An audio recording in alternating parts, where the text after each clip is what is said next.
Order. The committee is now in session. The Science and Technology Committee has been taking evidence throughout the pandemic for two principal reasons. The first, to capture evidence in real time during the course of the pandemic to be able to inform whatever conclusions and reviews are subsequently undertaken. And secondly, and importantly, to draw out lessons during the pandemic that may be relevant to decisions to be taken to come during the course of the pandemic itself. Following this week's session and next week's session, we'll be making a report of our lessons learned to date. We were going to have two sessions today. The second session was with the Secretary of State for Health and Social Care, Matt Hancock, and his Permanent Secretary, Sir Chris Wormald. We're very grateful that Matt has agreed to appear before us next week because he has to make a statement in the House of Commons this afternoon, which would have limited the time that he has with us. So we're very grateful for his flexibility in that. So I'm very pleased to welcome our witness today, familiar to the committee, the Government's Chief Scientific Advisor, Sir Patrick Vallance. Should also welcome that in addition to members of the Science and Technology Committee, we're very pleased to have Catherine McKinnell, who is Chair of the House of Commons Petitions Committee, joining us today. Sir Patrick, welcome, and thank you for coming before us today. Thank you, and I'm going to take this off because I can see that we're actually well separated here by 2 metres. We are indeed. We have at least 2 metres between us all and probably more. Can I start, Sir Patrick, by putting on record our appreciation of your dedication and public service throughout the whole pandemic. You've appeared regularly before the committee and you've engaged very constructively both in person and through correspondence with the committee. Acting on many of our suggestions and recommendations, such as the publication of the names of attendees at SAGE and of papers that SAGE has considered. We're very grateful to you for that. And perhaps through you, we, the committee, can put on record our thanks and gratitude to the scientific community who have been working tirelessly and deploying their great expertise throughout this. We're very grateful. Well, that's much appreciated, and I'm glad this Select Committee is looking into this because it's important that we learn lessons as we go along. Absolutely. So in that spirit, and just to perhaps start with some general questions about the way that scientific advice is taken in the spirit of learning as we go.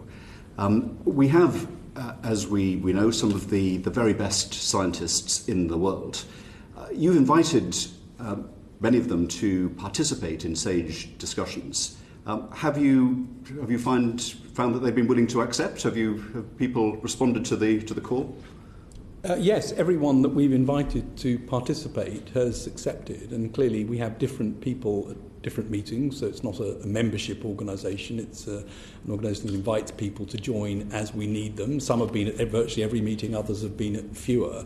But in general, and this has been my experience before this as well, when people are asked would they help in a government emergency, the answer is yes, and they turn up and they work extremely hard at it. And I would say that the people who've worked on this epidemic from various different universities have really worked incredibly hard on this. And one of the questions, of course, is how we keep that sustainable for them as the new academic term starts as well. Indeed. So you've had the pick of British science, which is one of the strongest forces in the world.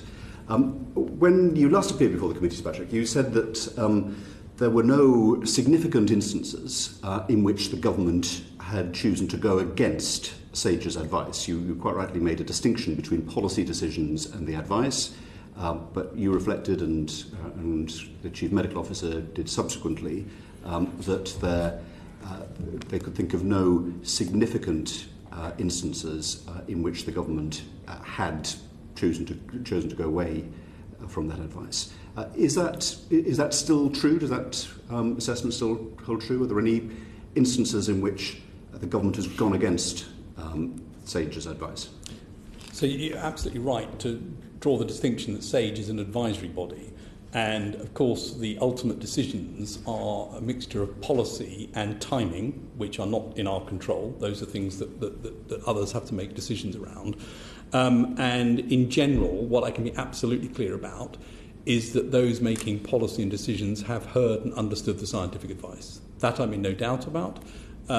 Clearly, as the pandemic progresses, and indeed as we get into release measures from lockdown, there are many other considerations that need to be taken into account as well as the science, and therefore the ultimate policy position and decisions will need to weigh all sorts of different factors, and therefore difficult to say, yes, that's based entirely on science advice, because it's not. It's based on other things as well. But we've given advice, it's been heard, it's been understood, and it's been incorporated into decision making. We'll come on to some of the other sources of policy advice, but in terms of recommendations of SAGE, last time earlier in the year, you couldn't think of any significant aspect in which the government had taken a different view from that recommended by SAGE.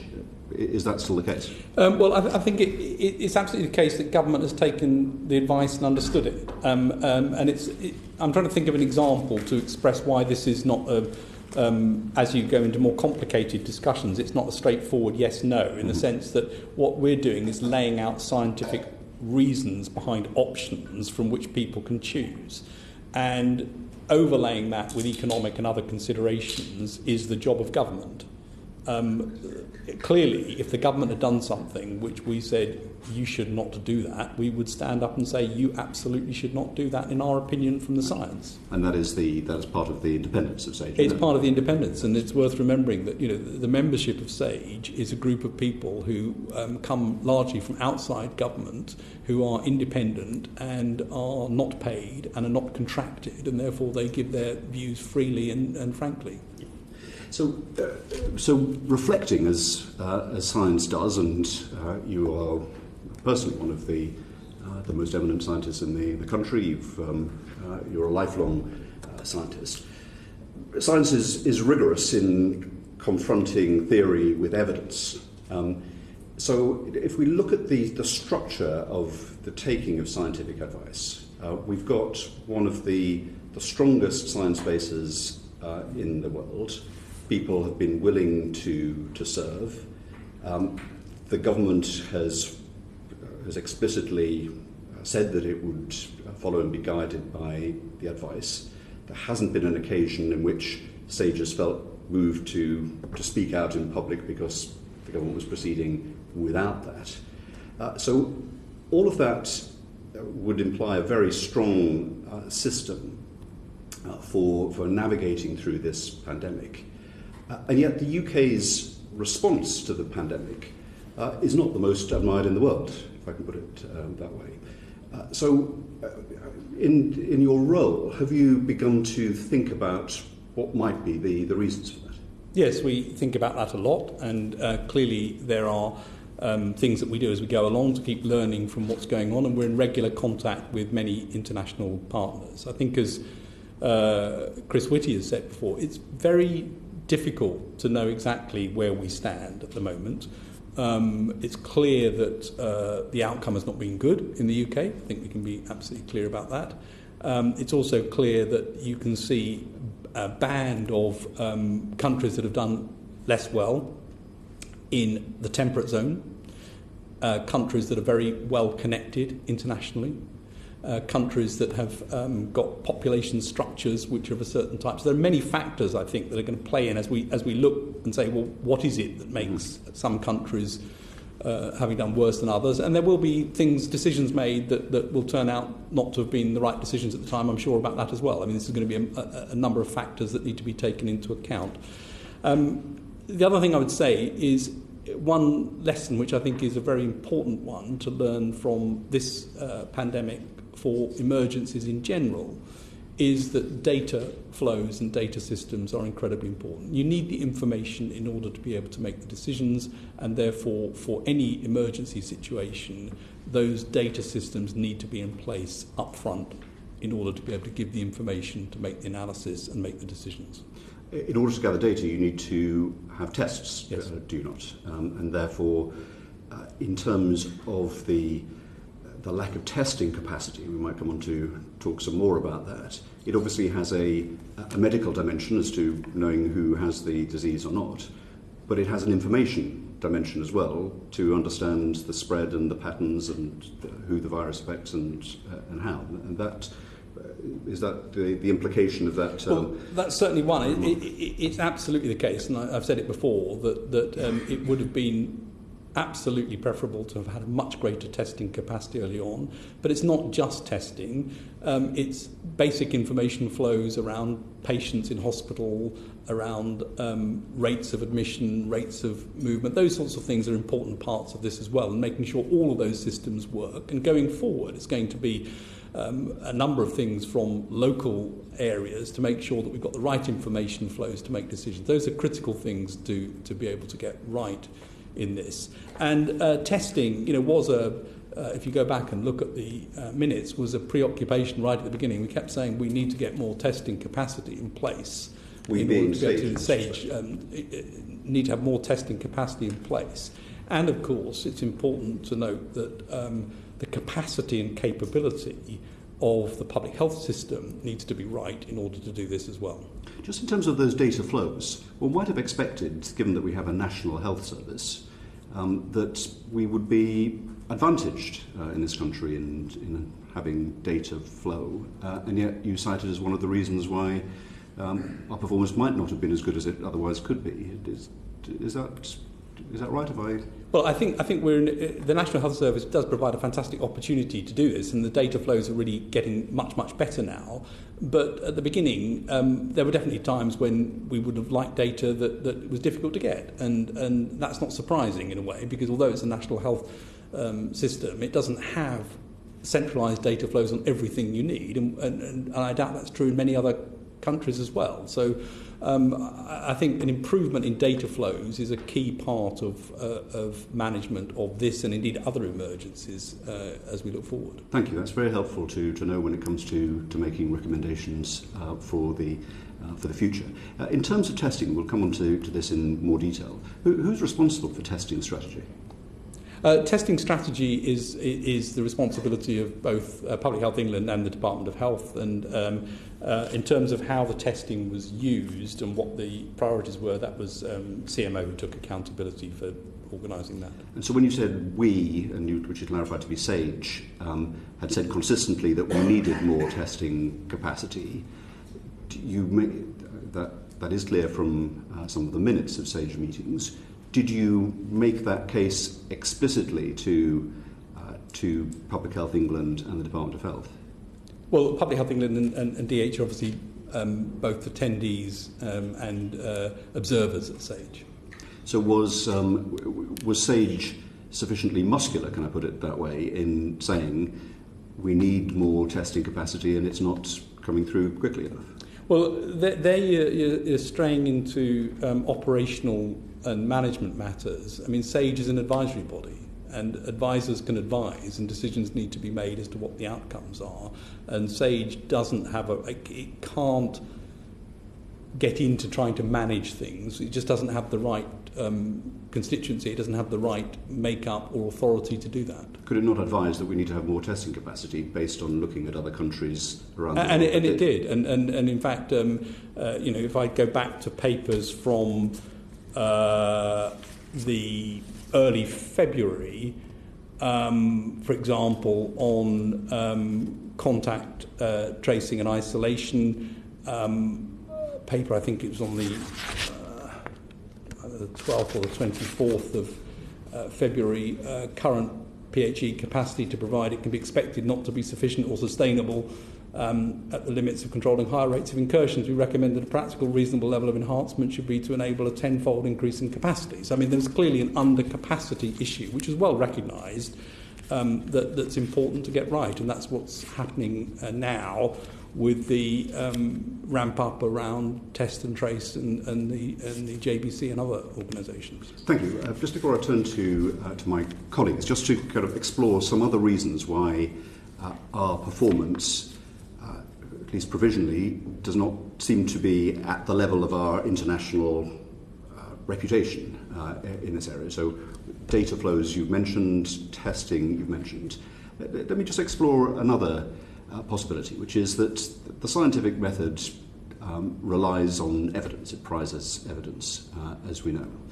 But sometimes evidence takes some time to acquire, and time can be lost on the way to that. And might it be the case that some countries, I'm thinking particularly in Europe, made policy decisions, perhaps in advance of conclusive evidence in an academic paper, but actually allowed these countries to act more quickly than a country which, depending on a very scientific approach, waited for the evidence. And there's one example I would give of that, which was something that was published just last week, which was the Vivaldi study of asymptomatic transmission in care homes. And the conclusion of the study, reported last week, said that the study suggests that care home staff may be at increased risk of contracting the virus, which they may then pass on to others if they have no symptoms. And on the basis of that evidential conclusion, a change in policy was made last week, which was to have weekly testing of all care home staff. Now, is it not the case that actually, without the study being completed, one could have had a pretty good intuition that transmission amongst care home staff, given that we know it could be transmitted asymptomatically, was likely to be important? And therefore, couldn't we have acted in anticipation of that, rather than waiting for this Vivaldi study to report? Well, again, if you go back and look at the minutes, it's very clear that care homes were flagged up very early on. I think the first record I can find of care homes being flagged up was in February, and there were many after that as well. And it was always the case that there was a worry about people moving between care homes, for example, as a way to spread infection. What you are describing is the policy choices and how those policy choices are made. And I think that's not a decision for me, that's a decision for others as to when and how to make policy. But if we have a body, SAGE, that is very eminent, and the government has said that it will, for very understandable and high-minded reasons, follow the science, and it waits for definitive conclusions, is that not paradoxically a potential source of disadvantage compared to a country in which policymakers were able to make reasonable assessments of what seemed plausible and likely? Well, there are two bits to the way you're framing the question, which is the assumption that somehow SAGE has policymakers in its grasp and policymakers will not move until SAGE does something, and that's not the method. SAGE provides advice, and as I say, if you look at the care home advice, that went back right the way to February. And that advice was always, because we're never dealing with certainty. We're not dealing with a body of evidence that says it is absolutely the case that X or Y. We're dealing always with uncertainty. And it's in that uncertainty, and our job is to express that uncertainty to allow ministers and others to make decisions as to which policies they wish to follow. And I don't accept the premise that actually SAGE takes a position which says only when we're 100% certain do we go out and give a recommendation. You can see from the minutes that's not the case. We say there is uncertainty here, but within the bounds of this uncertainty, here is some advice. But did SAGE advise at an earlier stage that care home workers should be routinely tested? I can't remember exactly what we've recommended on individual measures. I don't know when we recommended that. We certainly made advice around moving between care homes and other things quite early on. Okay. And finally from me at this stage, we've had SAGE and it's met very frequently, I think weekly during the pandemic. Is that the case? We've had our bespoke system. If we hadn't have followed the approach that we had in terms of the structure of scientific advice, and if we had simply taken a decision to follow the World Health Organization's advice at every point, then in February the WHO advice was to have a mass regime of testing, looking at release a statement in March to isolate, test and treat every case to break the chains of transmission. We'd have adopted a social distancing rule of 1 metre.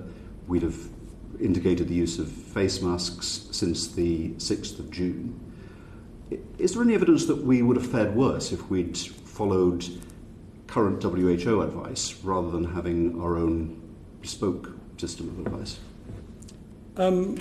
Well, clearly there's not evidence to suggest one way or the other, but I do want to pick up on a few things on that. I mean, there's obviously earlier things as well, such as those countries which were affected by MERS back in 2015 or looked at MERS in 2015, took actions to get their public health systems and other things ready for this type of thing. So there were signals there that could have been looked at.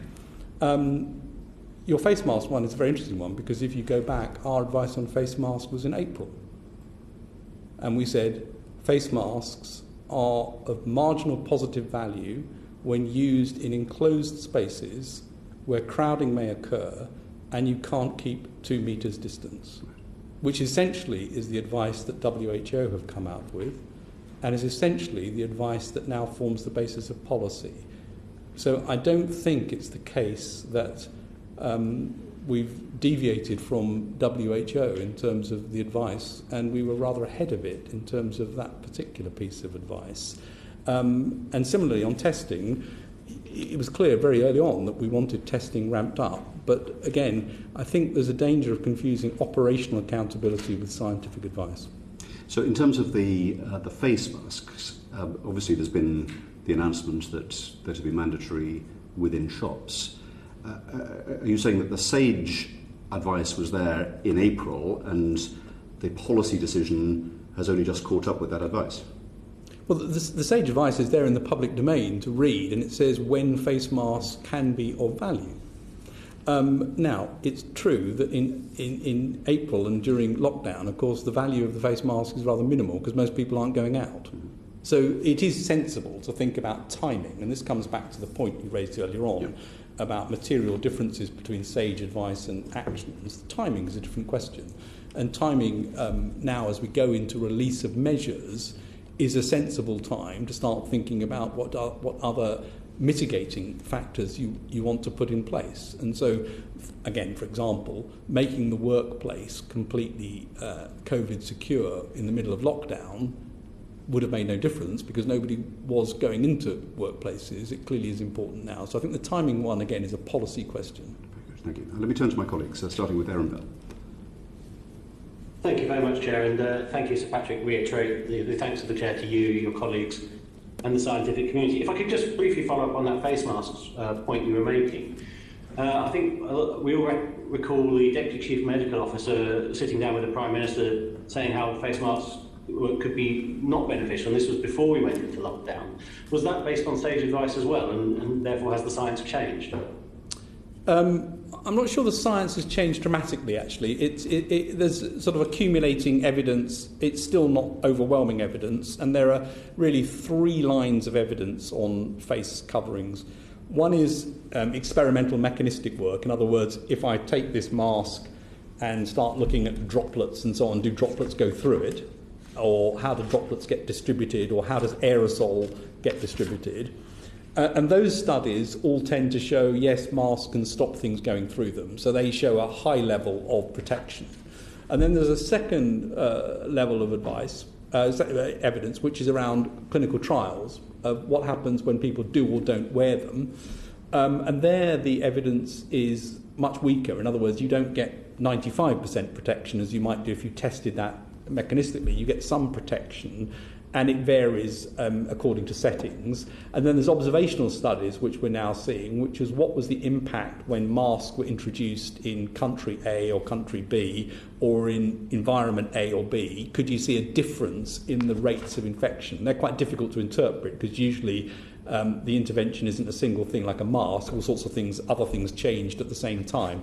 You put those 3 lines of evidence together, and it reaches the conclusion that we did, say I think it was back in April, saying on balance, masks have a positive effect in terms of stopping other people catching it from you, not from you catching it from other people, less evidence around that, and therefore in certain environments there's a role to wear it. I think maybe, and I don't know exactly the context, but one of the things that the Deputy CMO may have been worried about, and it remains an issue, is if you wear masks for very prolonged periods, people tend to fiddle with their face a lot, move them around, take them off and so on, and then it's actually a bit more tricky to see what the benefit is.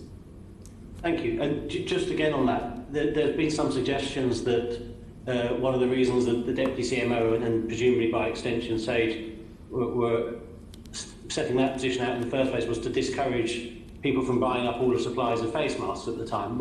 Is that not the case? I mean, it was purely a scientific decision rather than an operational one.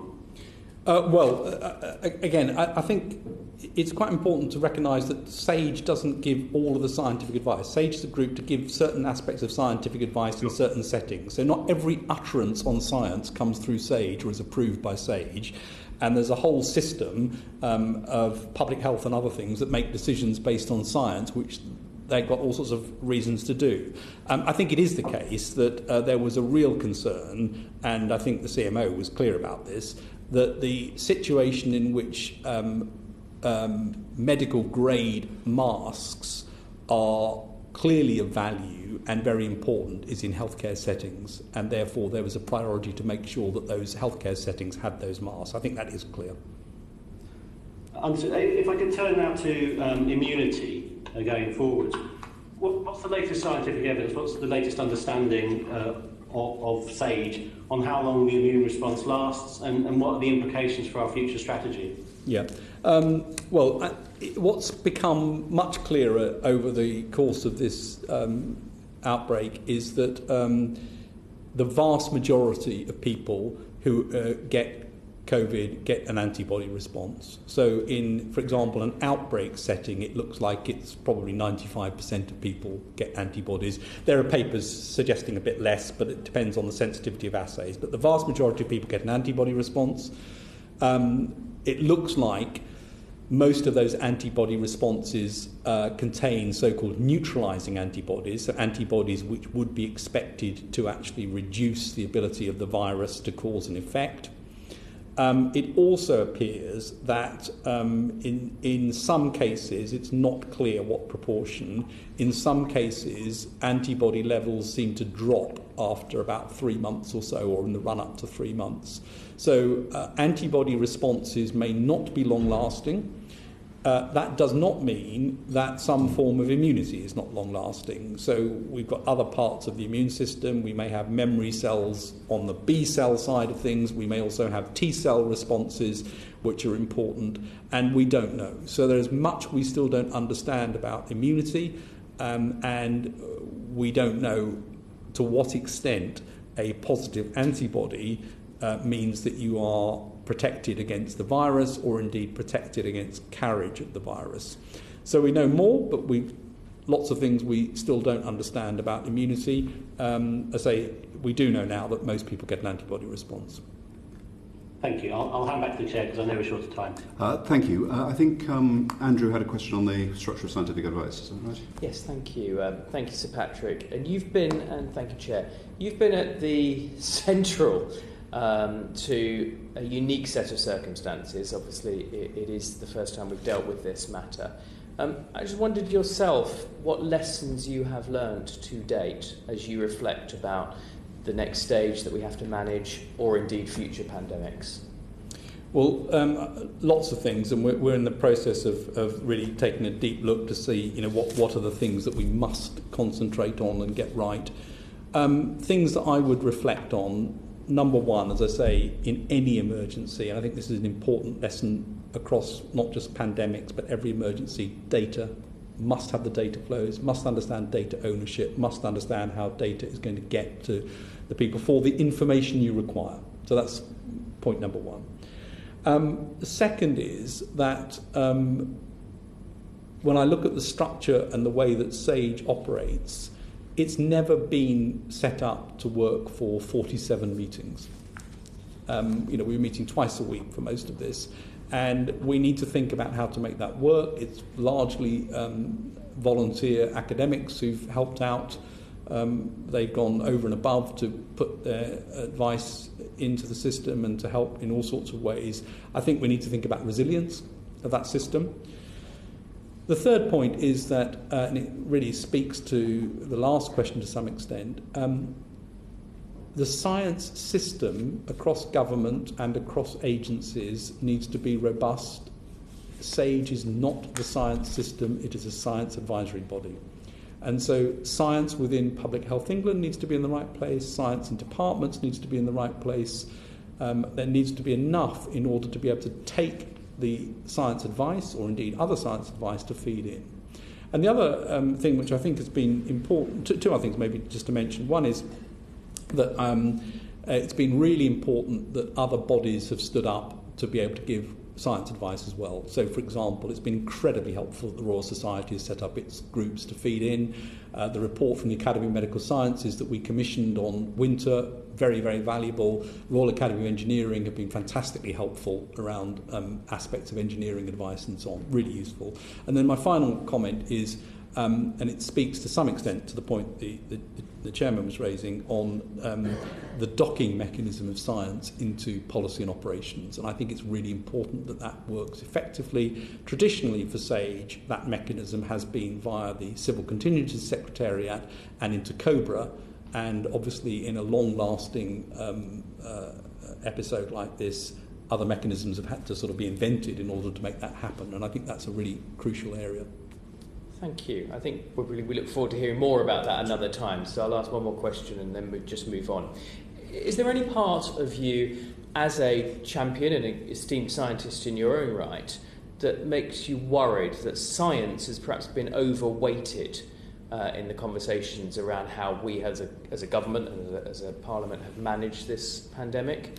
And to cast a thought on that, have we lacked for a business or an economic SAGE? If you felt that science as one limb has been strong and has had a strong voice at the table, perhaps in the initial stages of managing the crisis, there are other constituencies that lacked for a similar structure. We thought hard about that, actually, and we thought about to what extent economics, for example, should be integrated into SAGE. It was quite a difficult thing to do, and Treasury, of course, has its very strong economic advice, and so that does come together through another route, and that gets integrated in Cabinet Office procedures in order to get those two things joined up. So I'm not in doubt there's been an extremely strong economic voice that's been heard throughout this, and a business voice as well. But I think, as both the Chancellor and the Prime Minister have said, you don't get economic success unless you also get control of the epidemic. So there was a sort of, if you like, a first order thing, which is to get control of the epidemic. Professor Mark Woolhouse gave evidence to the committee. He's I think, advised on the modelling side, the epidemiological side of SAGE. And he told the committee, I do think scientific advice is driven far too much by epidemiology, and I'm an epidemiologist. And what he said was, I was particularly concerned that we were looking at only one side of the equation when assessing the costs and benefits of lockdown. The other side is the harms done by lockdown. By those I mean the harms in terms of reduced access to healthcare provision, harms to mental health, and the impact on the economy. So would it not have been better would it now be better to have within that structure of scientific advice what Professor Woolhouse refers to as that side of the equation? Well, I think it was there, and it wasn't only there in terms of some of the representation at SAGE. So we have a Treasury economist on SAGE, and we also have got several people who've got the background in that area. But it isn't the purpose of SAGE in this to look at that. But I will point to the, I think, very clear comments that the Chief Medical Officer has made about this, and I think he was very clear very early on, actually, that there were downsides to this from an economic perspective that would have significant health effects. And he talked about the ways in which damage could occur as being direct from the virus, indirect from the virus because you've got overwhelming of the healthcare system, which leads to problems. Indirect because of economic consequences of lockdown. And so there are ways in which this was really discussed very early on as a risk, and we've been worried a lot about the consequence of this, and I think those worries are right. Now, could the economic input be different? Could it be stronger? Could the science input merge with economic input in a more effective way? I mean, the answer's got to be yes. There must be some way in which you could look at that and make it better. So I'm not arguing that things are perfect, but I think it's incorrect to say that they weren't there at quite a prominent position, even quite early on. Has Sage made an assessment of the impact of the lockdown, the indirect impact in terms of lives and health?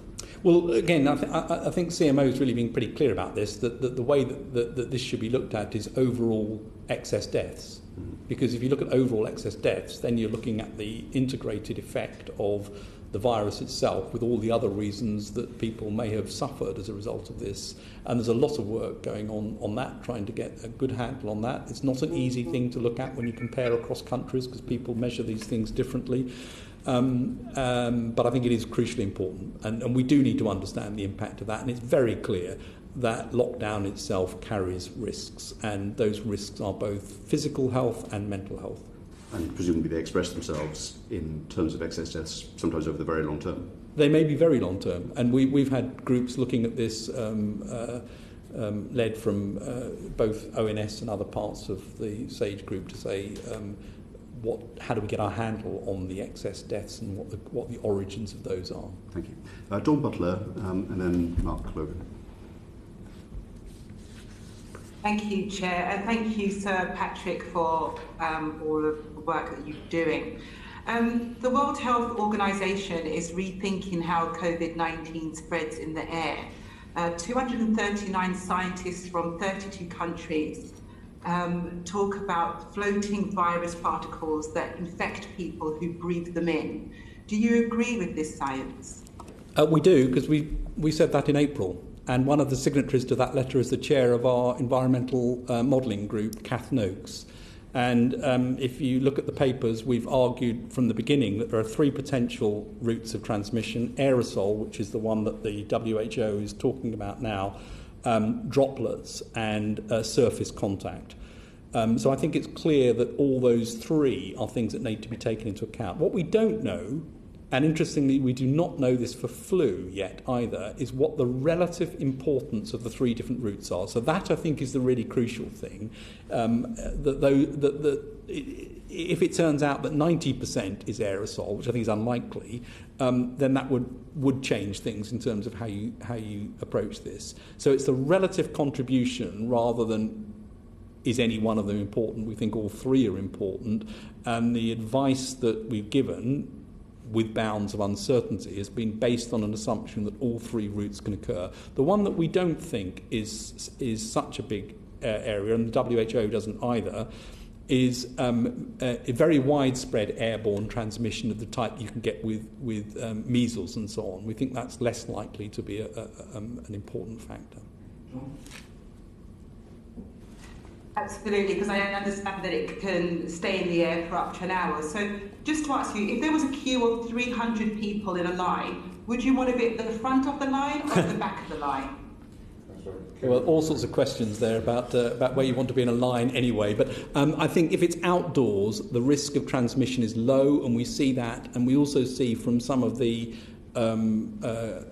demonstrations and so on that have taken place over the last couple of months that you don't so far we haven't seen an uptick in cases as a result of that. So I think outside, the risk of transmission, particularly if you're keeping distances, is pretty low.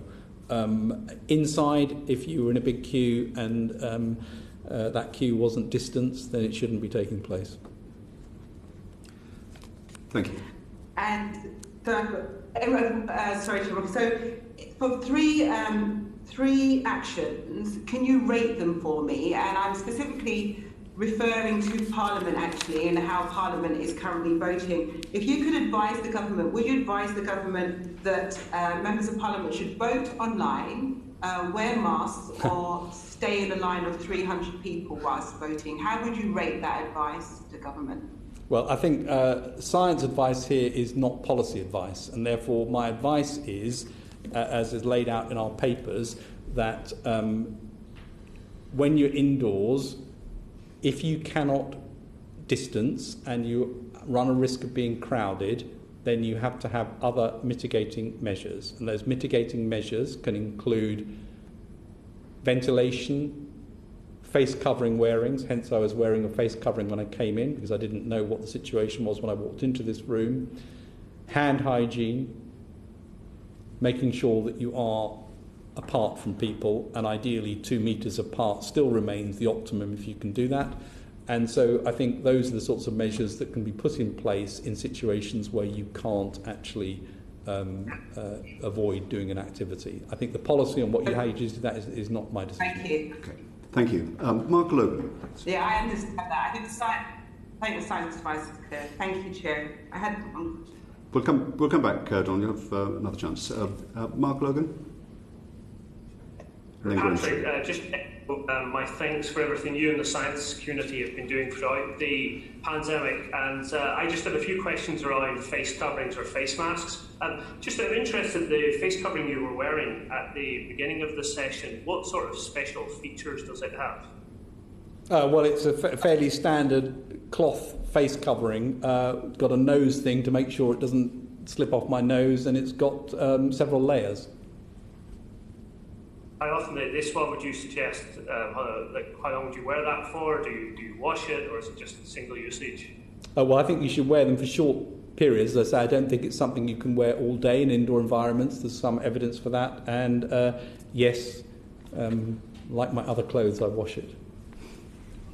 Okay, thank you. And then, is there a placebo effect or psychological boost, do you think, from wearing a mask that might positively impact immunity? Well, I think it's a reminder. You can see from wearing a mask that people are taking, when people are wearing a mask, it reminds you that there are things you need to do. So I think there are, positive benefits to the messaging that might come with that sometimes.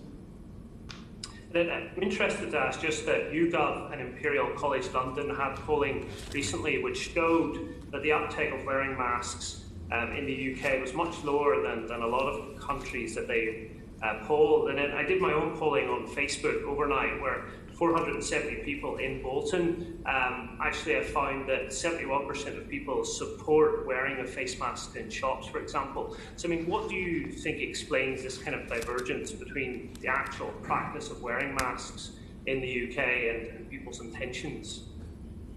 I'm not sure that I have a clear answer to that. I think there is something about messaging to make sure that people are aware what the importance is and in which circumstances. I think it is important that people understand about the duration of wearing. It's very difficult to wear them all day, as I say, and therefore you need to think about how to manage that. And I also think some of the polling on what's happening in some other countries doesn't quite seem to align with what you see. So some of the figures suggested that 70% of the US was wearing them. I'm not sure that quite fits with some of the pictures you see. So I don't know whether we're different in that. But you do hit on an important point, which is many of the responses to measures are quite culturally determined, and therefore we need to make sure, not just as the UK as a whole, but in different communities in the UK, that both the messaging and the awareness of the cultural issues are taken into account in that messaging and the engagement. And just two final questions. One is, roughly how many masks do you think that we will use now on a weekly or monthly basis, given this new advice as a country? How many do we need? I don't know. I'm sorry, I don't have a figure for that. Do you think low millions, tens of millions? Well, it's likely to be many millions. Okay, great. And then finally, just on schools, this morning I visited Eden Boys, Cansley and Valley Community Schools in Bolton. The head teachers had some questions just specifically around can schools actually permit staff and pupils to wear face coverings if they wish to do so in some circumstances, and can they ask for face coverings to be worn? I didn't catch the last part of the question, but can they ask for them to be worn for prolonged periods? I think that was right, is it, Mark? Well, that's right. Yes, sir. I mean, it's not really a science question. I mean, it seems to me that that's a straight policy question and one for the schools. I mean, there's nothing scientifically to say don't wear a face mask. There's lots of science that says there are certain situations in which it's beneficial. There is a problem, and it's an important one, that clearly it's not practical to ask small children to wear face masks, and it's not sensible to do so. And the evidence in terms of the role of children, both in terms of their susceptibility and indeed potentially their lower role in terms of transmission, suggests that would not be a sensible route to go down for small children. I think. Sorry, on that. The UK advice said aged 11 and below, there isn't guidance to wear face masks. But I noticed, I think it was in Spain, they have the age limit at around 6 years old. Is there any reason for that? Is there a risk for younger children to have a face covering on? They just don't tolerate it. But I think, again, it's quite an important discussion in the sense that what we're straying into here, and this is where it's worth me just making a distinction, SAGE is not giving advice on detailed operational things. That will come straight out of DHSC and the Chief Medical Officer's office, and in many cases for businesses and so on, it'll come out of BAYS and so on. Those are operational matters. We haven't looked specifically at an age cut-off at which masks become not usable in children. We've said small children, it doesn't work for all the reasons you know, but we haven't given a precise age cut-off. Thank you. I think you did say, Patrick, that prolonged use indoors was not recommended. Prolonged use indoors for routine workers is very difficult, and that comes with all sorts of problems. Right. And I'm interested in what you said about not getting into the detailed advice. That's not for SAGE. So SAGE is taking, as it were, a kind of broad set of advice on decisions. So when the Prime Minister asks for scientific advice on whether a cricket ball is a vector of disease, it doesn't come to SAGE. It goes to somewhere else. Well, I'll give you two examples. If you take the advice given on environment and COVID-safe environments, we produced a number of papers which are in the public domain, which gave a series of principles around that and how that could be applied.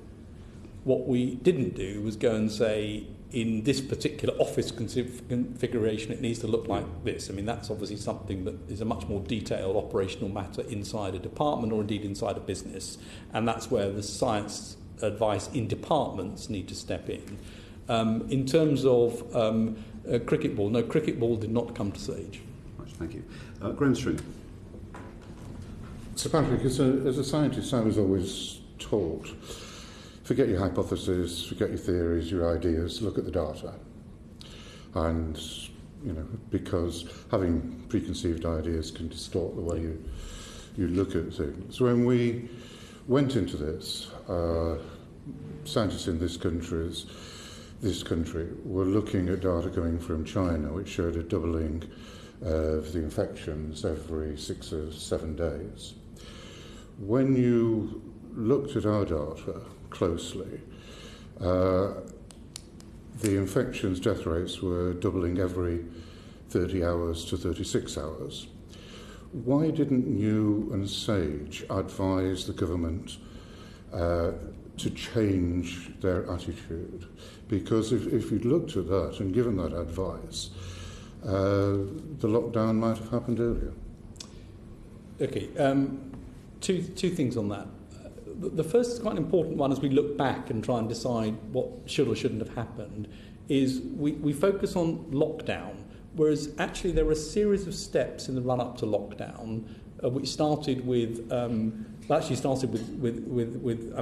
of people who come in from China, but the main ones were case isolation, household isolation, then recommendations not to go to pubs and theatres and so on. And if you look at what the behaviour change was, it was quite extreme over that period. So there's a number of things that happened. But your point about timing is absolutely right. And when the SAGE subgroup on modelling, SPI-M, saw that the doubling time had gone down to 3 days, which was in the middle of March, that's when the advice which SAGE issued was the remainder of the measures should be introduced as soon as possible. And that advice, I think, was given on the 18th of March or the 16th of March, I can't remember. And it's when those data became available. Now, looking back, you can see the data may have preceded that, but the data were not available before that. That knowledge of the 3-day doubling rate became evident during that week before. And did it immediately affect the recommendations on what to do? Well, it absolutely affected the recommendations on what to do, which was to say the remaining measures should be implemented as soon as possible, I think was the advice that was given. You also said at one stage, I think it was again in early March, that we didn't need to take such drastic action immediately. I'm paraphrasing it, that might not have been your exact phrase, because we were 4 weeks behind Italy. Again, it became, at that time our deaths were quite low. Deaths in Italy were at about 1,000. About 12 days later, we reached that number of deaths. So it was clear then that we weren't 28 days behind Italy. Did you respond to that change in the data, and if so, how? Well, I think it's exactly the same timing. I haven't got the numbers, exact numbers you're talking about, but it's mid-March when it became obvious that this was accelerating faster, and we were closer than it had seemed. And at that moment was when the advice changed to say implement the measures as soon as possible. So the advice changed because we realised we were not 4 weeks behind Italy, and the infection rate was about twice what we thought it was to start with. The advice changed because the doubling rate of the epidemic was seen to be down at 3 days instead of 6 or 7 days.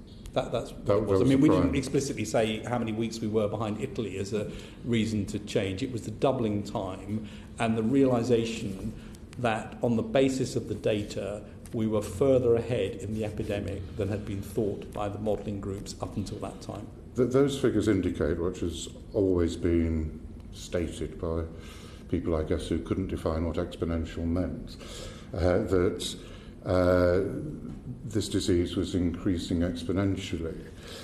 Michael Levitt's sort of Nobel Prize winner has recently done some work which states that it's his conclusion that while the virus starts spreading exponentially, it levels off and it follows, I've written it down, the Gompertz curve, which is a well-known biological curve. Are you aware of that work, and has it informed any of the recommendations? Well, at the time, it didn't inform those recommendations because it was exponential at the time. It was doubling every 3 days. Yeah, at the start. But he's saying that at some point it slows down. At some point it would slow down. That's right. But I mean, we didn't get anywhere close to that. And so no is the answer. So no, you weren't aware of the work, or no, you didn't take it into account. Well, no, we did not consider that we were anywhere close to this moving from an exponential to a non-exponential curve at that moment. Right. And the modellers, look at all of these things the whole time and give information on it. But, in order to do that, you need to be much higher up the epidemic curve before you start to level off. We were nowhere near that. And can I just ask one? I know we should press for time. If I can just ask one question related to your first answers to Greg. You said that there was some information not available in the NHS, but you didn't give any examples of that. Information that would have been useful had the information flows been there. Can you give us some examples? Yeah, I think probably the best thing to do on that is that we get you something from the SPI-M modelling group on the data flows that actually would have been helpful earlier on that took a while to get together, and then we've got a record of those things. And again, that's absolutely not to say that people weren't trying very hard to do it, but these things are difficult to get right, and there were definitely some data flows that they would have liked to have seen earlier that they couldn't get. Can you give us an example? Well, I'd rather give you a written the detail, because these are the detailed inputs to models, and so it is things like the exact time-bound admission rates, death rates, ICU rates, and so on. Those things become really important to get accurately from all sources. Information from care homes, those sorts of things become important information flows to be able to get these models right. So rather than me give you a list now, I think we get the SPI-M to say, well, these are the things we would have liked to have had that we couldn't have at the right time. This is when we would have liked to have seen them. We'd be grateful for that, but in the next few days, if we'll do that. Yeah. Okay. Thank you very much indeed. Carol Monahan, and then Zara Sultan. Thank you, Chair. Thank you, Sir Patrick, for the information you've given us so far. Can I ask, first of all, in the last 24 hours we've heard that the Randox tests have been removed due to queries regarding safety standards. Are you able to tell us anything about that? No, I'm sorry. It's not part of what I look after. That's obviously part of testing in DHSC. Okay. And so have you any idea at all, and if you don't, that's okay, removing these tests, how big an impact that will have to the whole test and trace system? No, I'm sorry, I don't have that information. That's, again, one for DHSC and the testing and tracing people. I'm sorry. Okay, well, a lot of my questions are about testing and tracing, but the next thing I'm wondering, and again, any information you can give us is useful. Hearing from people that are working in the tracing centres, many of them are struggling to get contacts to answer phones, possibly because it's coming up as a withheld number. Are you aware of that, and is there any moves to allow the callers to see the number that's calling them? Again, these are operational matters for test and trace. They are not things that would come to me as Chief Scientist and not part of the SAGE area. And that's the responsibility, just to be clear, of Public Health England and the Department for Health and Social Care. Yes. And the Permanent Secretary and the Secretary of State will be appearing before us on Tuesday, so we'll be able to pursue that. Sorry, Carol. Thank you, Chair. Sir Patrick, SAGE advice states that at least 80% of contacts of a confirmed case need to self-isolate for the system to be effective. Now, currently, 77% of positive cases are identified, and only 76 of their close contacts have been asked to self-isolate. So I would reckon that means we're only hitting about 50% of the contacts. So can this system currently be described as effective? Well, we put what we thought was a target that should be aimed for, because we think that is a way in which you get control of this. And I would agree with what Dido Harding has said, which is the absolutely key thing is to get anyone who's got anything that they're worried about in terms of symptoms to get tested, because increasing the number of people identified who are positive with symptoms will then allow the rest of the system of contact tracing to work as well. So I would really concentrate on getting the number of people tested with symptoms up, however mild those symptoms. And you can see why it's been difficult, because at the beginning the message was don't get tested because there wasn't testing capacity, just isolate yourself. And now the message is, even if you've got something mild, go and get tested, and that's the important thing that we need to get across. Of course, one of the difficulties we have is a large proportion of people that are testing positive for COVID appear to show no symptoms at all. Is there any way our test and trace system can actually more proactively seek out positive cases rather than relying on those that are symptomatic to come forward? Yes, and here we have given advice which is on testing high-risk environments and high-contact occupations as ways to do it. So we know that some occupations are much more likely to come into contact with lots of people, and there's also evidence from the ONS survey that those occupations end up with a higher risk. So there are occupations and there are environments. I mean, the obvious ones are meat packing and so on, where we know there's an increased chance. Those are places to go and look for cases. And then where you have an outbreak or where you see an increase in numbers in a city, a region, a locality, that's also a time to go and test more in terms of asymptomatics. Do you see that there would be a more proactive approach taken when schools return? Scottish schools are currently on summer holidays. They'll be returning mid-August. English schools will be returning hopefully to a more normal situation in September. Is there any plans in place to test staff that are working in the schools and frontline staff in, for example, care homes or in shops? Well, again, you're talking about testing policy here now. I think the current situation is that testing is taking place in care homes, both staff and patients, I think, once a week. So I think that is happening. What we are doing, what we've recommended and is underway in schools, is a surveillance study to try and understand what the incidence and prevalence is in schools. So that will be going on, it is going on already, to try and get measurements on that. Then there would need to be a policy in place around which makes sense on the basis of that survey in terms of testing. And I reiterate the point that the evidence around children in this disease are, number one, they get a much milder disease. The evidence of severe disease, except in a small, very, very small minority, severe disease is extremely rare in children. Second is, there's some evidence that they may get infected less. Here the evidence is less strong, but I know the report from the President of the Royal College of Paediatricians and others, and Ros Ego from London School of Hygiene and Tropical Medicine, suggests that overall children are at reduced risk of catching it. There's some controversy around that because the antibody tests don't always support that conclusion, but some evidence of reduced infection, and there's some evidence that they have reduced transmission as well. And when you look at countries where they've reopened schools, schools are very seldom the cause of the outbreak.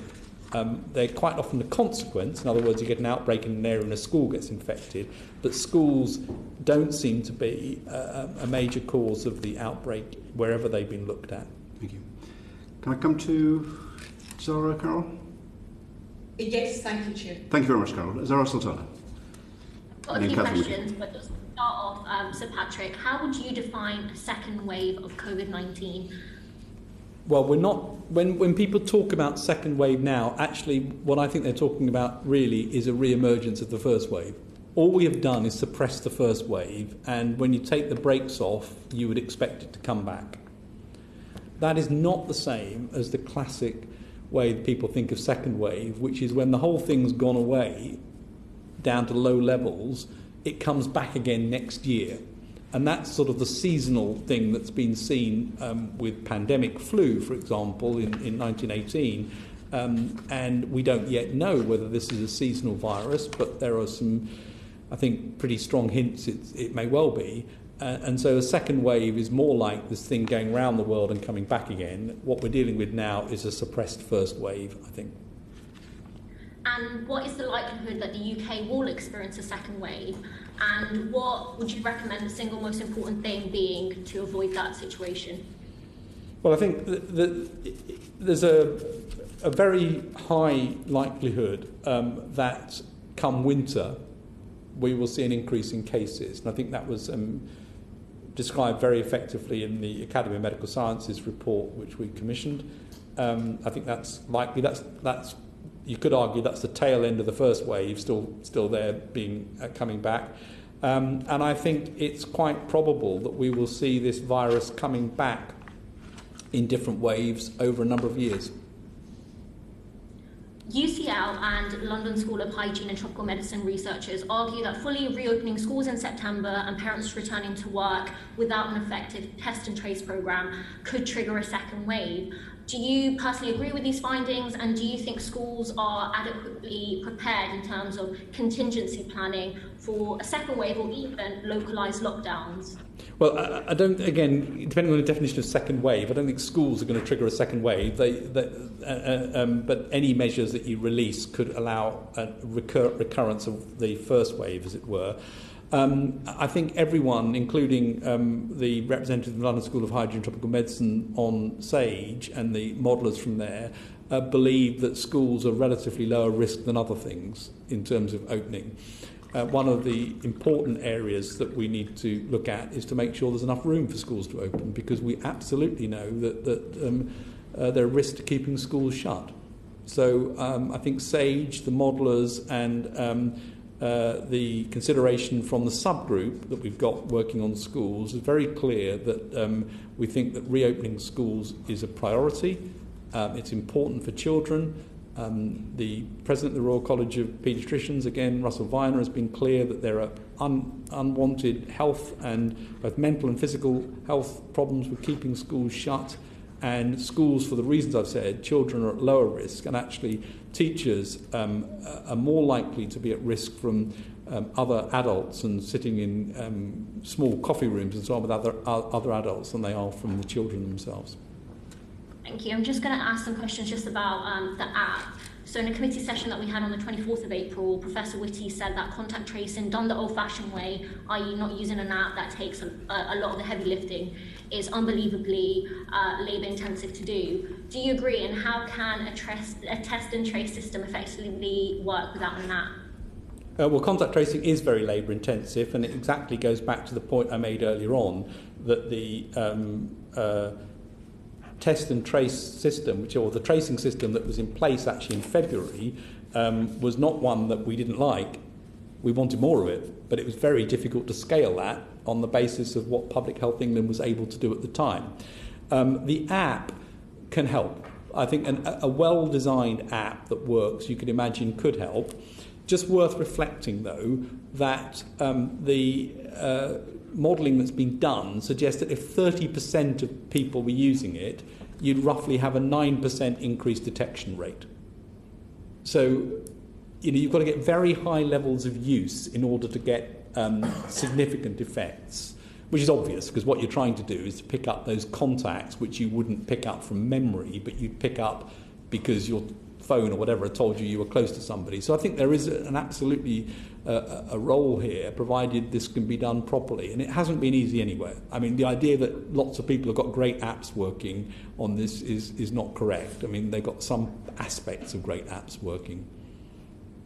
Just my final question. The NHS has spent £11.8 million developing and testing the NHS X app. It's faced technical problems, severe delays, and was eventually abandoned. We've also seen £32 million handed to a pest control company to source surgical gowns, and £16 million in April to get antibody tests from China that were shelved because they didn't work accurately. I appreciate this isn't a scientific question, but do you share my concerns on how public funds have been used during this pandemic?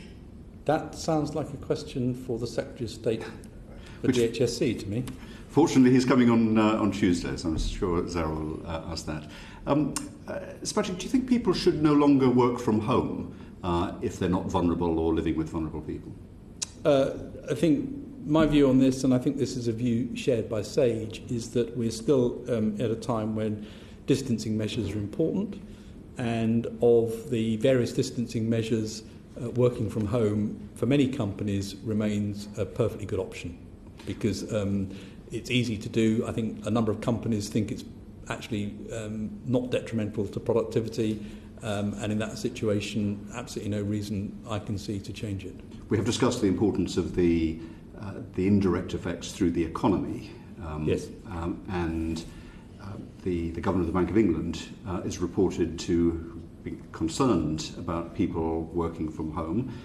Companies may be able to manage with it, but if their workers are at home, they're not in shops and cafes and using public transport.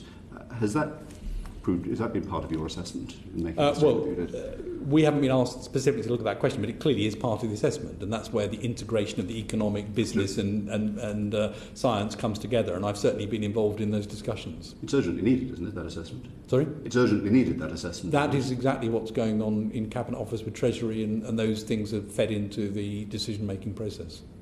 Right. So outside SAGE... That's not... SAGE can't advise on that. So SAGE's advice would be on the principles is in a way quite easy, which is the likelihood of the spread of the virus is dependent on contacts. Mm. So the more contacts you have at close range, the more likely this is to spread. And that principle underpins a lot of the advice. Then clearly the decision, for all the reasons we've talked about, including the economic impact of this and the impact of that on health, need to be integrated in terms of final policy decisions. But that assessment, the economic impact, is relevant to lives and health. So is it right that should not be part of SAGE, that SAGE should just look, as it were, at the transmission and not at the health consequences of some of the measures? So we do look at, as I said, and again, I'll go back to CMO, I think has been absolutely clear about this from very early on.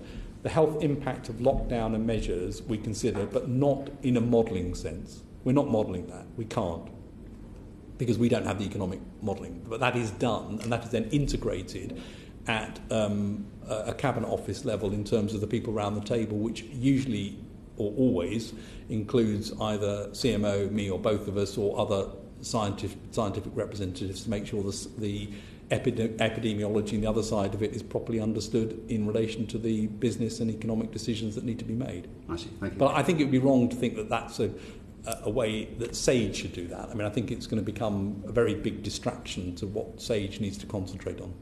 Well, as long as someone's doing it. Yeah, it is being done. Yeah. Catherine McKinnon. Oh, hello, hi. Sorry, I've just come back on. I've totally lost all connection, so thank you. I'm really sorry that I've just missed the bit just before. Do you want me to come back to you, so Catherine? if I repeat something somebody said, I apologise. I'm very grateful to be here. There are a huge number of petitioners interested and concerned in this issue, so it's good to be here in that capacity to represent some of their concerns. I wanted to follow up on some of the questions that Zara was asking about the track and trace system, and I'm really sorry though that I missed the answer that you will have just given about the app and taking some of the heavy lifting out of the old-fashioned way as Professor Whitty described it. And I wanted to explore how, in the absence of an app, we maximise our ability to track and trace, because it clearly is one of the most important things we can do to get ahead of the virus now. And so it would be helpful to understand from you what level of data we need to have available to the local public health. And I know this is a responsibility of Public Health England, but just in terms of the data, if you could explain how we ensure that the track and trace system is as effective as possible in the absence of an app that would be doing some of that work for us. So two different questions in there. I'll just repeat what I said about the app. I think the app is an important potential part of this, but it's worth remembering if you have 30% of us all using it, you'd increase the number by about 9%. So we shouldn't think of the app as the answer to the problem. I'm afraid there's some rather boring, old-fashioned boots on the ground type thing that needs to happen in contact tracing, which is what's happening now, and the app would be a supplement to that and a useful one were it able to be fully functional, and it's not easy to get these things fully functional anywhere in the world. So that's the first point about that. So I've slightly forgotten the other part of the question now. No, so the question is the data flow. In order to maximise those boots on the ground, so to speak. As you said, it was very effective when the local public health teams were able to do what they do, and they do it very effectively in tracking down public health issues, and they were doing that in relation to coronavirus. And obviously it then became a much larger, and it needed to be scaled up, which is why then it became a national effort. And there's now 18,000 track and traces. The problem seems to be, and this seems to be coming from a number of directors of public health, that the two don't seem to be working together necessarily, and so you're not getting the adding up together of national ability to track and trace with local intelligence that's really vital for understanding how best to tackle it in local areas. So I wondered if you could comment on that. Well, I strongly agree that this is a very important thing to get right locally, and the information flows need to be right. And the new Joint Biosecurity Centre is set up precisely to try and make sure that the data flows are there and they work and they get out into where they need to be, which is the local areas. And you're quite right that the local public health teams and local public health directors are absolutely critical in this, because we've moved from a stage of thinking of blunt lockdown across the whole population to being able to release some of those and then rely on much more local action. And local action can be as local as this one building needs to be looked at. Yeah. That requires really good information flows, and it requires Public Health England on the ground, and it requires JBC to be linked to that. And I know that's what people are working on, and those are very key operational matters to get right. Thank you. Yeah, and we're not there yet. And I think one of the challenges is that the level of data that's being provided is at postcode level. I think that's as granular as it gets. But even if you live at the same postcode, you don't necessarily attend the same church, you won't have been to the same swimming pool, you won't go to the same pub. And so the ability to actually get ahead of this virus does seem to be hampered by the data at the moment. I agree, and it's the granularity of that data, and things like, where you live isn't necessarily where you work. And those sorts of bits of information are really important. Thank you. And the speed as well. Sorry. Thank you very much, Catherine. Graham Stringer, and then Erin Bell, and then Catherine Fletcher. Thank you. Can I just, I've got some questions on testing. Can I just ask a couple of questions on your previous answers? Right at the beginning, you talked about the problems in care homes. Was it, and that was discussed at SAGE, we were told right at the start of this epidemic that if this bug got into care homes, we were likely to get 30-40% deaths in the care homes based on evidence from Washington State in America. Did you do a risk analysis? Most of the reasons given for not providing better protection have been about testing in asymptomatic people. But was there not a risk analysis done at the start of this process? That's really a matter for DHSC. I mean, it's not a scientific question. Well, why? Well, we flagged up that care home. They have the accountability for that sector. And so, again, SAGE is not the organisation that manages these things. We can give science advice. I'm not asking a management question, Sir Patrick. I'm asking a question about understanding what the risk might be. That's a data question. It's a question about understanding what potential damage might be done. Oh, sorry, I misunderstood. I thought you meant risk assessment of care homes. In terms of, literally going and do a risk assessment, which is... No, I wasn't individually. No, I was talking... Professor Ferguson told us, again, right at the start of this process, that care homes weren't part of his models. Right. They didn't go down to that level of granularity. What I'm asking you, given that it was known, and amongst advisors, that this would be catastrophic, and we've had 25,000 deaths, why wasn't a general risk analysis done so that policy options could be put forward to say what would be the best way of ameliorating this risk? Well, I think there were... I mean, on the first point about models, the reason they're not in the models is they didn't have the data. So the data were not available from care homes to put into models. And that comes back to my general point about data, because you can't model something if you haven't got the data.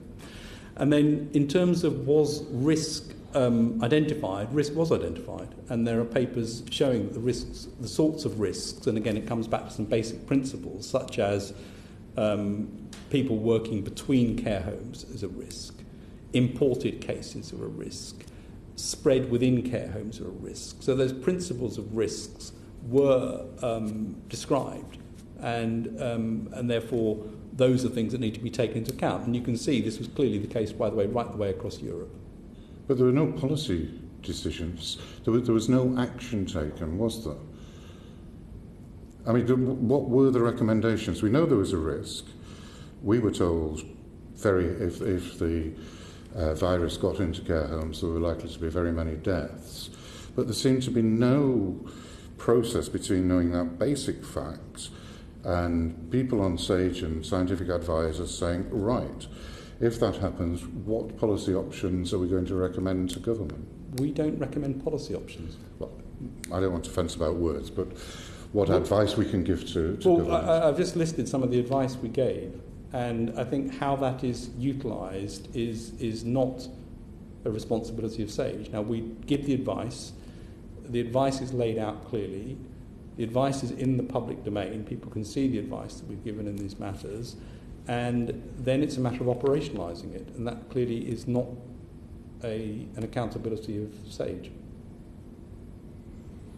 Grant, I'll move on. I'm not totally sure I completely understand that. If I can ask the question that Greg asked in a sort of blunter way. Everybody's been clear that the decisions that were taken would damage people's health because of the withdrawal of health services and of the economic damage that was done. There was going to... Again, did you, as the government's chief scientific advisor, recommend that there should be a paper that tried to quantify that across different areas? Because basically when the decisions were being taken, you were deciding that people who had onset cancer, people who needed transplants were going to die. I mean, it's as simple and blunt as that. Did you say that we should try to model this and work out the numbers?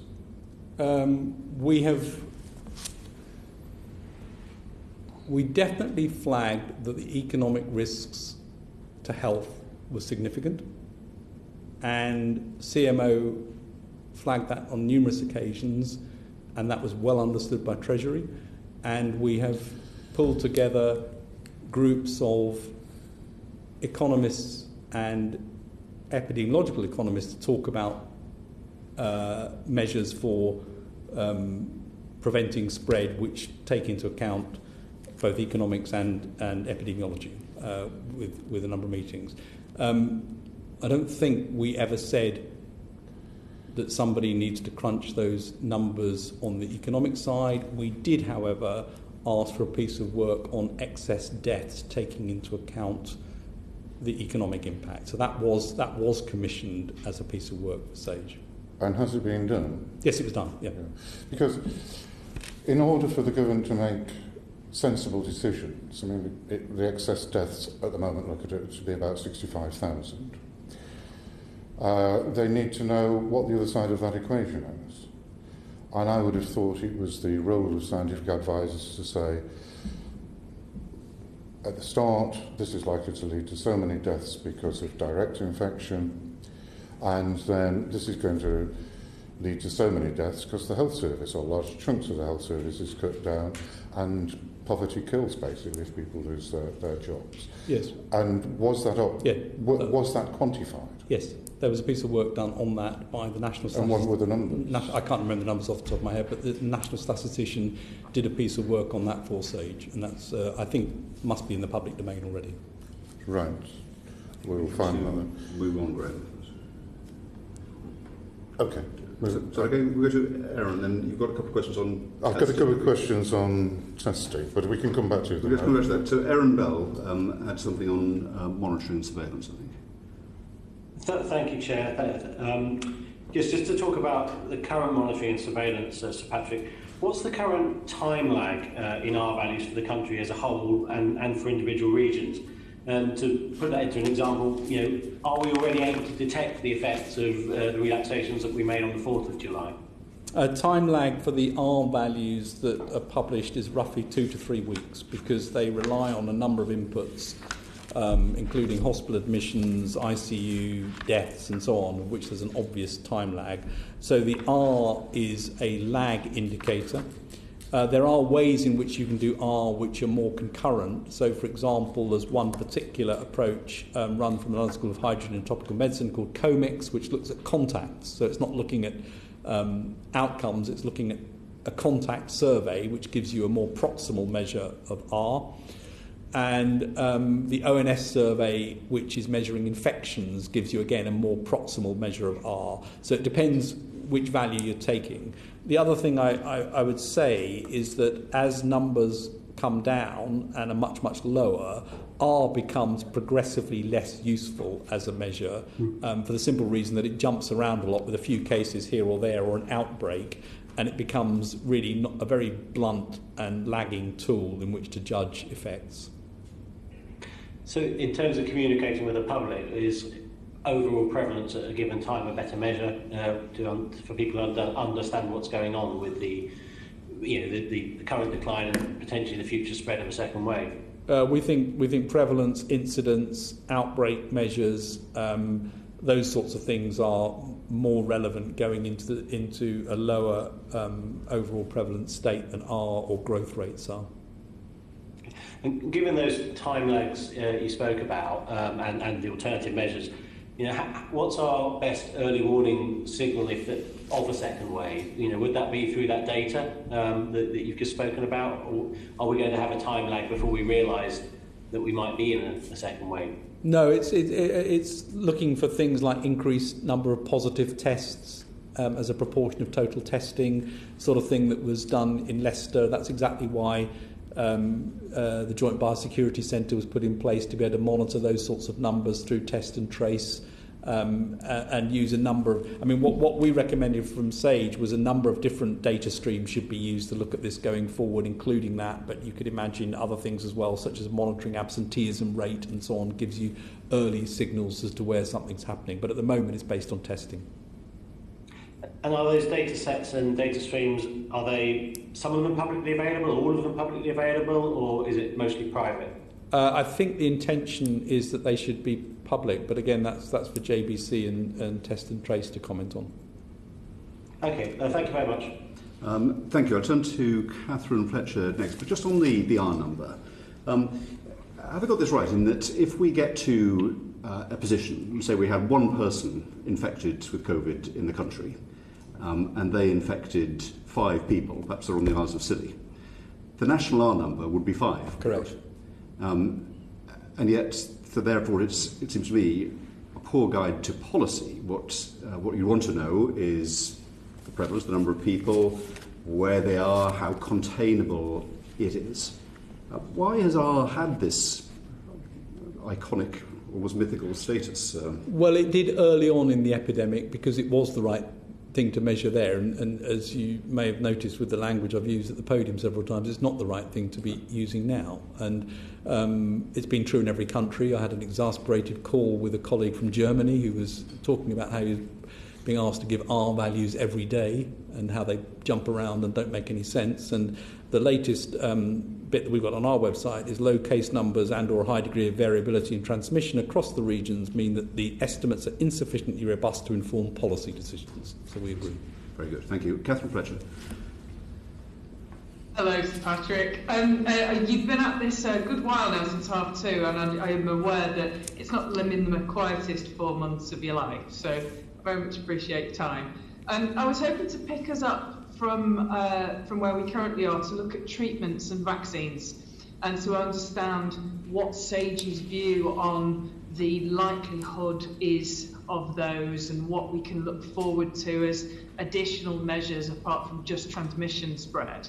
So if I start with therapeutics, is SAGE working on anything in the therapeutic space, or is it again just receiving data and feeding that in? Can I give you my views and the views of other scientists who are feeding into this, because there are specific task forces working on this, and these are not topics which are coming to SAGE. So SAGE is not looking at specifically at therapeutics or vaccines. So on therapeutics, where we are as of today is that we've got one antiviral, which obviously has some effect, which is remdesivir. which seems to shorten hospital stay but hasn't yet shown a decrease in mortality. You might expect that if that were to be used earlier, it's possible its antiviral effect would show some bigger action, but that hasn't been done yet. And then dexamethasone, which was the outcome from the recovery study, which does reduce mortality in patients in hospital requiring oxygen therapy. And there you get a sort of 25% or so reduction in mortality, a very important finding which can be applied across the world.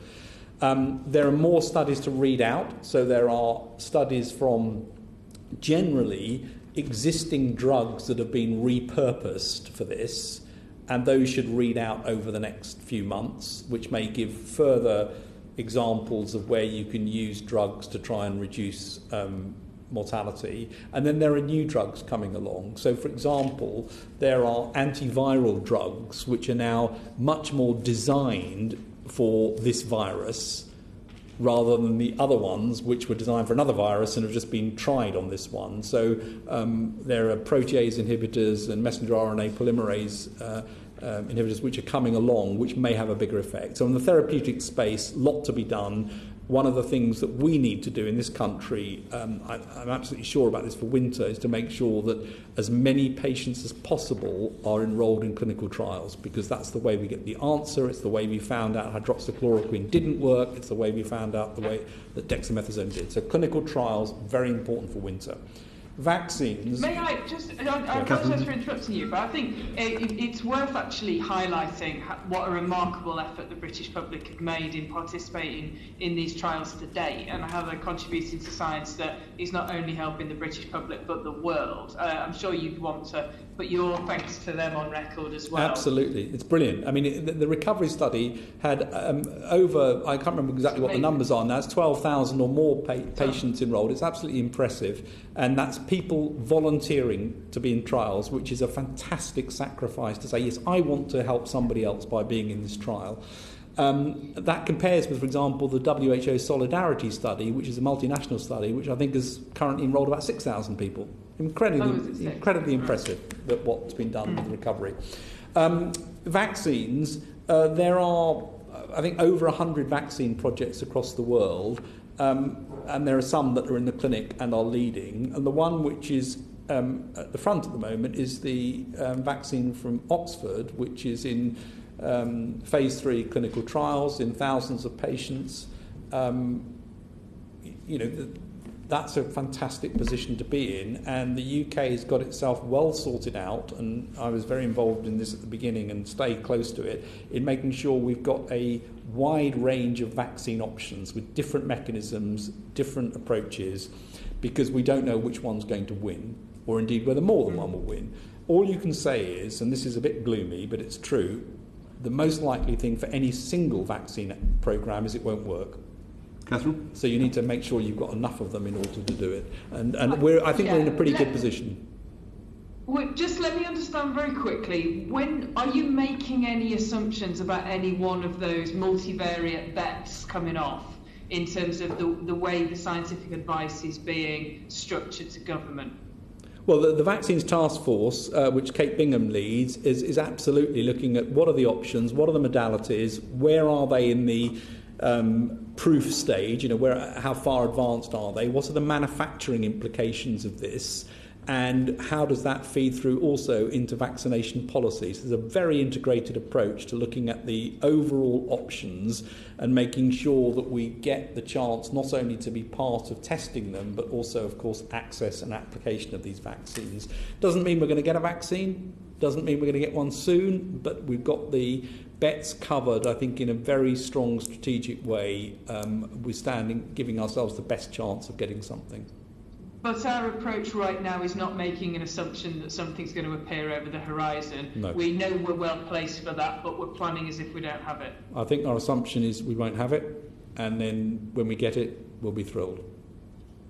Thank you very much, sir. Thank you, Catherine. Just before I go to Dawn Butler, on vaccines, you mentioned the Oxford study is conducted by the Jenner Institute, I think. The director of the Jenner Institute today has called for challenge trials to take place, in which healthy young volunteers will be deliberately given coronavirus after receiving the vaccine. And he said that if challenge trials can safely and effectively speed the vaccine development process, then there's a formidable presumption in favour of their use, which would require a very compelling ethical justification to overcome. Do you share that assessment? Well, human challenge studies for vaccinology are well established. So there's nothing new in that concept. It's a well-established way of testing vaccines. What are the two big challenges for this virus? Dose and rescue. So the prerequisites that you need to have to do human challenge studies are to understand what dose causes a safe infection, and can you rescue it if you get it wrong. And what's the current answer to those questions? We don't know the dose, and we don't yet know that remdesivir will rescue the infection. So not yet. So I think absolutely the right thing to explore, but we're not there yet in terms of having the answers, and we need to make sure we progress safely in terms of understanding. And you won't know the dose just because you can dream it up. You need to find out the dose, but there are ways to do that, and you can test whether remdesivir could rescue. But those are the things I think which are going to be the ethical considerations that people will need to think about. And work is going on to be able to answer those questions. Yes. Thank you. Andrew Griffith had, I think, a brief question, and then George Butler. I think when you spoke to this committee previously, I was certainly left with the impression that therapeutics might be more proximate and more likely than a vaccine. A vaccine sort of at that point was the moonshot, therapeutics was potentially down the road. What else is going on in therapeutics? Well, just a word on vaccines first of all. I think it's also important to recognise the chances of having a totally sterilising vaccine, i.e. one that 100% protects you from this, I think are low. Much more likely that you have a vaccine that reduces the severity of illness and reduces spread a bit. So I think that's the more likely outcome on vaccines. On therapeutics, as I said, I think there's a lot going on now in two main areas, or maybe three. One is how you deal with the inflammatory response, which are the studies which should read out relatively soon, and there are more starting there. Antivirals, which I've mentioned two classes which are being pursued, and there are many others as well, and then potentially preventative medicines as well, which are being looked at. Those are the three big buckets, and they're all being looked at. And I think it's right that the therapeutics is more proximate. We've got dexamethasone, we've got remdesivir, and we'll see what comes next. And what's the intervention? Sorry, Chair, just so I understand the work that Kate is doing on the vaccine side, and I think various witnesses have given us a good sense that almost every study is being done, and Sir John Bell's leading a lot of work about how we do that. On the therapeutic side, is there an equivalent of that initiative, or is it by its nature much more It's different. I mean, again, just to be clear, it's Kate and the Vaccines Task Force that's leading the vaccines work. Yeah. I mean, on that. On the therapeutic side, it is different. Because the issue with vaccines, and the reason we set up the Vaccines Task Force, was because vaccines require manufacturing capability in a way that's a bit different. They have a different need in terms of clinical trials, and in a way, you're more likely to end up with something that can come through different routes like academia than you are with some of the drug things. The drug things are largely in the area of big companies and innovative SMEs and so on with therapeutics. So they will come up wherever they come up. The manufacturing is a different issue. It's really about trials. So the question there is, can you get the trials right in order to be part of getting the answer? Okay, thank you. Thank you, Chair. Thank you, Sir Patrick. Talking about vaccines, actually, we took some evidence, and it was really quite interesting to hear that we are ahead of the game in any other country. Health literacy is absolutely vital in regards to fighting coronavirus and the spread. People understanding what their role needs to be in fighting this virus. And I just wanted to know your views on a couple of things. Number one, ensuring that we have all information translated into various languages. That includes British Sign Language. We know there's 11 million people in the UK who are deaf and hard of hearing, and now that face masks are compulsory, they won't be able to lip read. And also we understand that the UK government's virus task force has 47,000 British, Bangladeshi and British Pakistani volunteers.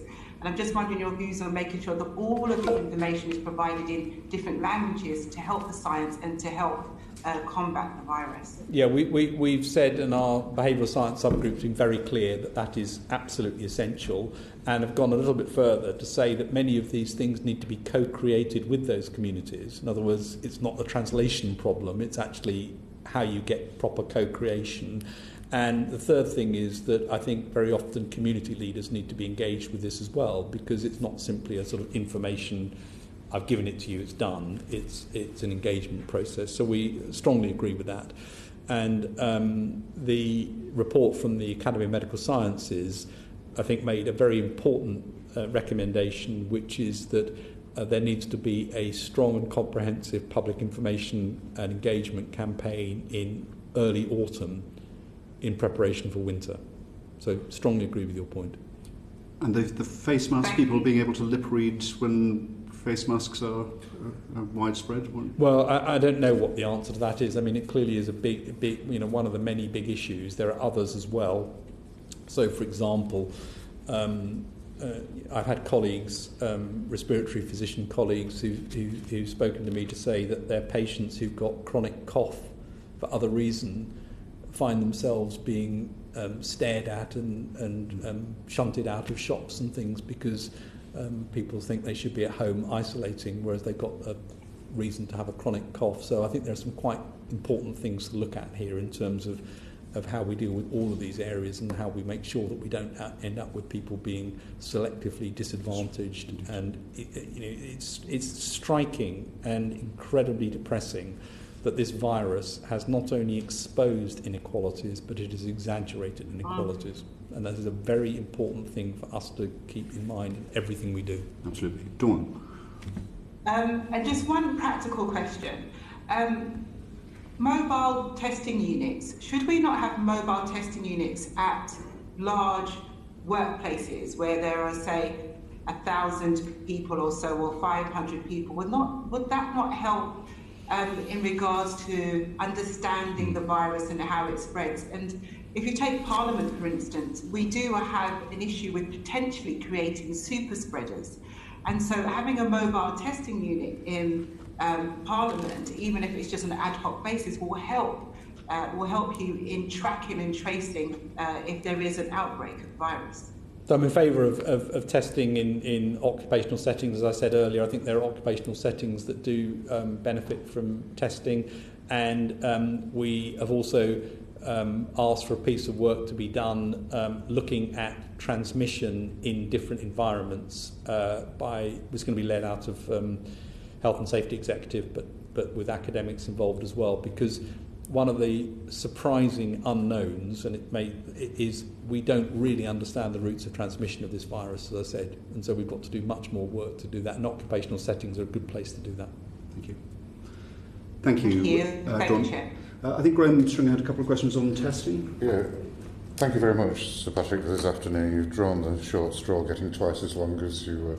Yes. But it's been very, very interesting.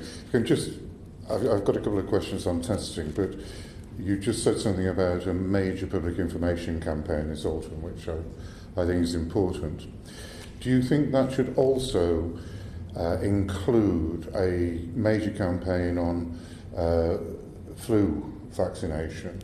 Because if we get a major flu outbreak, it will make things worse. And similarly, or along the same lines, do you think there should be an intensified campaign to get the lifelong pneumonia vaccinations, which are given to the over 65s, which may help with this? And sorry, this is a long question, it didn't mean to be. And should we intensify the pressure on care homes to make sure their staff are vaccinated for flu? operations? Sorry. Well, they are. I mean, we're going to sort of agree to differ on operational points, but these are important questions. And on the flu vaccines, we flagged up a long time ago that this needed to be a big flu vaccine season. DHSC understood that and have, I think, taken steps to procure vaccines. You don't procure vaccines now for winter, you procure it several months ago. Yeah. So this was something on our radar right at the beginning to say flu vaccination this year is particularly important. When do you start vaccinating people? No, not now. No, it's later in the year. When? You need to September, you need to put October? the order in Absolutely. now in order to do But it. when So does it's a that normal flu vaccine. I can't remember exactly when the programme starts. It's sort of autumn time, late autumn. That the vaccine late autumn programme starts. So that I think is understood, and the Joint Committee on Vaccination has given advice on what the vaccine group should be, who should be vaccinated. And they've looked at the whole breadth of vaccination. So I think that is covered, and you're right to raise it. It's very important. Thank you. Obviously, just going to testing for this particular virus, the virus has to be done a sufficient number, and it has to be accurate and of sufficient quality. Do you believe that the polymerase chain reaction tests are good enough? PCR is very accurate, no question about that. But that doesn't mean the test is very accurate. So what do I mean by that? We know that you get false negatives, and those false negatives can be quite high at certain times of the infection process. So there are three main reasons for false negatives. One is it's early in the infection and the person isn't shedding enough virus to be detected. The second is that the swab itself hasn't been done adequately. And the third is the PCR's a false negative for some reason. And of those, the PCR false negative is by far the lowest. I mean, that test is pretty sensitive and pretty good. So it's really swabs and timing which are really important. And you can see, if you do it at the wrong time. So if you test somebody, after a few days after they were infected, let's say day 2 or day 3, I can't remember exactly off the top of my head, but it's a sort of 30% or so false negative at that point. That's very high. But it's not the PCR. And then the other thing that's quite exciting is new technologies coming along, so-called LAMP technology, which allows a much faster and easier test, which is essentially measuring the same thing as in PCR. And I know there are studies going on at the moment to see if you can pick that up from saliva, which would make things much easier than the swab. Well, we need extra capacity in the autumn when children go back to school and the weather changes. Yeah. Can you put a figure on it? I don't know exactly what the figure is, but we need to continue to ramp up testing. I mean, I can't remember where we are at the moment. It's I don't know exactly what the numbers are. It's I think at least 200,000 a day, I think, and it's going to go up higher than that. So we need very high level testing, and that's why something like LAMP and saliva would be really good. If it was very easy and you could do it quickly, you can then really think about much more widespread testing. Right, thank you. Thank you, Graham. So just on that, you mentioned, Patrick, the Academy of Medical Sciences report, and that made the point that as we get into the winter, people are going to be presenting with symptoms that may be COVID, or there may be other types of, it might be flu, and therefore need to be tested. And they put a figure of, I think, over 350,000 people a day being required to be tested. Have you made an assessment of whether we've got the capacity to meet that? Well, we haven't got the capacity to meet it at the moment. We haven't? At the moment, no. Have you seen a plan to develop it in a critical way? I believe that plan is being developed.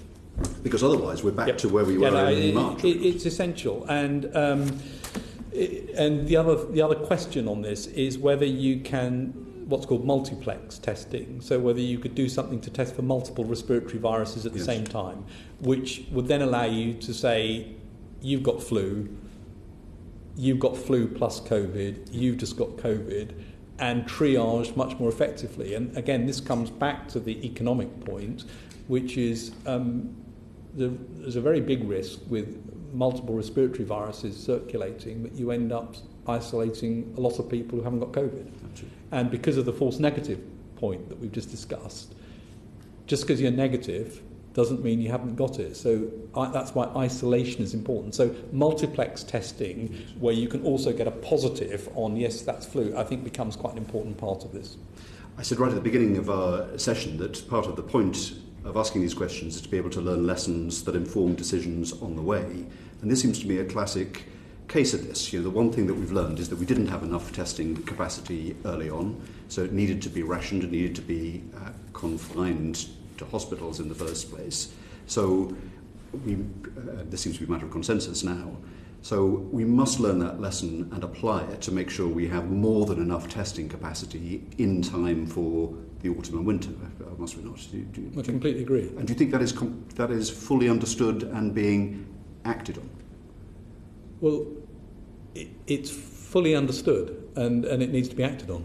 And again, it's, as an advisor and as SAGE, I can't make that happen.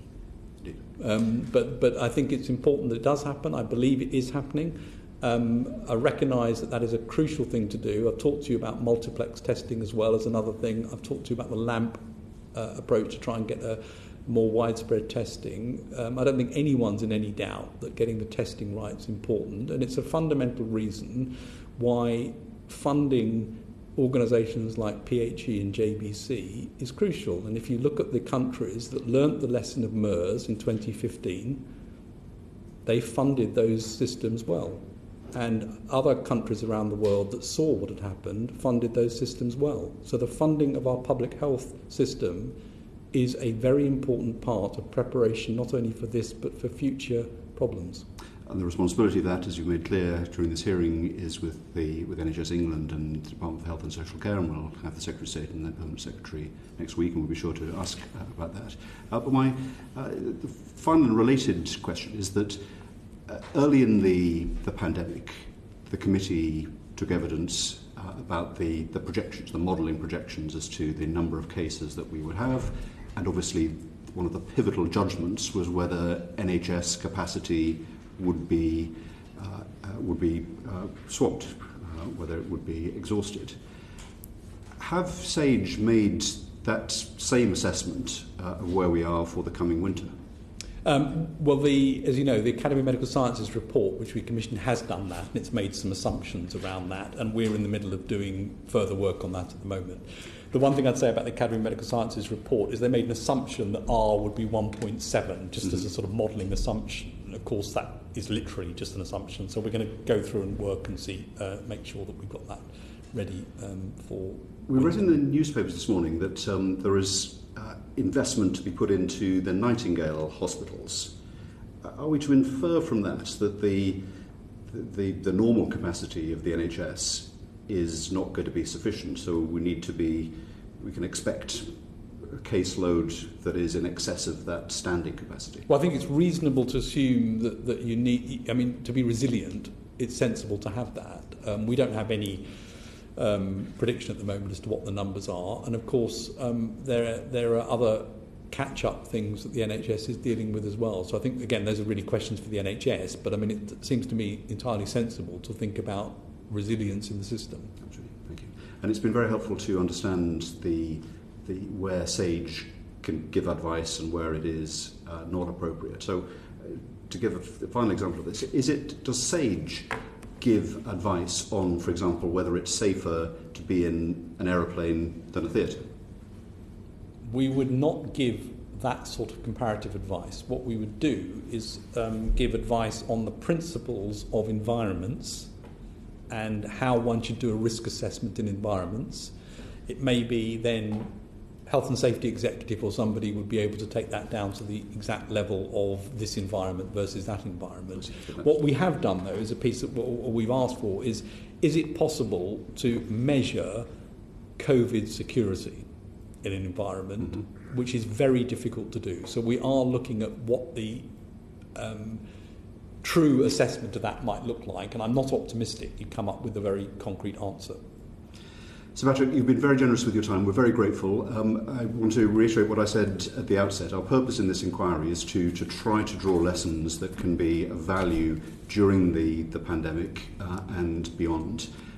The way that science proceeds, and your eminent colleagues practice this all the time, is to ask some difficult questions and to produce some answers that may require a change of practice. Right from the outset, you've participated in that spirit. Very grateful for your continued engagement with the committee and for the very important work that you do on behalf of the country with those of your colleagues. Thank you very much indeed. Thank you.